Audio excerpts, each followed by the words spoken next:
পারিবারিক বন্ধন দৃঢ় করতে যে 5 বিষয় চর্চা করতে পারেন। দৈনন্দিন ছোট ছোট কাজ ও আচরণ যেগুলো আমরা সাধারণত সেভাবে খেয়ালও করি না, সেগুলোর মাধ্যমেই পরিবারের সবার সঙ্গে হৃদ্যতাপূর্ণ সম্পর্ক রাখা যায়। বর্তমান যুগে পারিবারিক বন্ধন যে আগের চেয়ে কিছুটা হলেও কমেছে তা অস্বীকার করার উপায় নেই। অথচ শক্ত পারিবারিক বন্ধনের জন্য খুব বেশি কিছু করার প্রয়োজন হয় না। ছোট ছোট এই কাজগুলোই একটি সুখী পরিবারের মূল ভিত্তি, যা পরস্পরের প্রতি ভালোবাসা, বিশ্বাস ও সমর্থন বাড়াতে গুরুত্বপূর্ণ ভূমিকা রাখে। যে 5টি ছোট ছোট অভ্যাস পারিবারিক বন্ধনকে শক্তিশালী করতে পারে সেগুলি হচ্ছে: 1.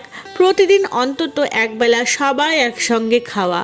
দৈনিক অন্তত একবেলা পরিবারের সবাই মিলে একসঙ্গে খান। সেটা হতে পারে সকালের নাস্তা কিংবা দুপুর বা রাতের খাবার। সবার সময়সূচির সঙ্গে সমন্বয় করে একসঙ্গে খাওয়ার সময় নির্ধারণ করুন। নিজেদের মধ্যে কথা বলার সময় মোবাইল, ট্যাব বা অন্যান্য গ্যাজেট দূরে রাখুন। এতে করে সবার শারীরিক ও মানসিক উপস্থিতি নিশ্চিত হবে, যা অবাধ আড্ডা এবং মনে রাখার মতো মুহূর্ত তৈরিতে ভূমিকা রাখবে। 2. সপ্তাহে একদিন সবাই মিলে কিছু একটা করা। পরিবারের সবাই মিলে একসঙ্গে কিছু করার জন্য সপ্তাহের একটি দিন নির্ধারণ করুন।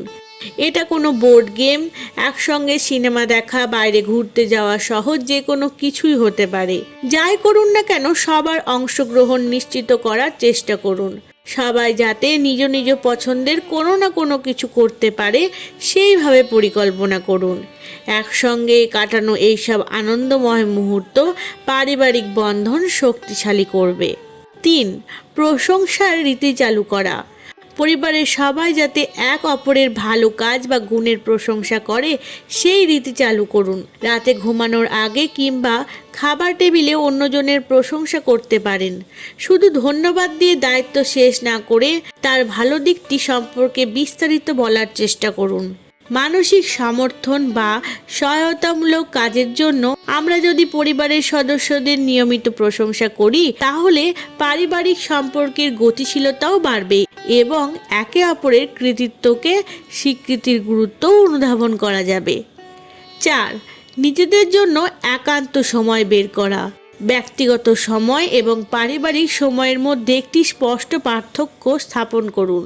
পরিবারের প্রতিটি সদস্যকে ব্যক্তিগত কাজের জন্য নির্দিষ্ট সময় নির্ধারণ করতে উৎসাহিত করুন। এটা বই পড়া, নিজের কোনো শখ পূরণ কিংবা একান্তে নিজে নিজে কিছুটা সময় কাটানোর মতো কিছু হতে পারে। আবার একসঙ্গে পারিবারিক সময়ের ওপরও গুরুত্ব দিন। 5. পরিবর্তনকে গ্রহণ করা। পরিবারের কোনো সমস্যা তৈরি হলে বা পরিবর্তন এলে সেটি থেকে না পালিয়ে পরিবারের সবাই মিলে একসঙ্গে সেই সমস্যার মোকাবিলা করার নীতি চালু করুন।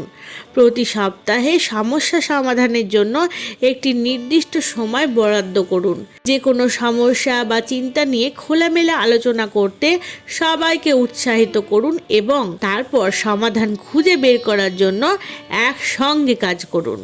এই অভ্যাসটি পরিবারের সদস্যদের মধ্যে অধ্যাবসায় এবং দলগত কাজের মানসিকতাও গড়ে তোলে এবং একই সঙ্গে পারিবারিক সম্পর্কও আরও গভীর করতে সাহায্য করে। আজ এখানেই শেষ করছি। ধন্যবাদ।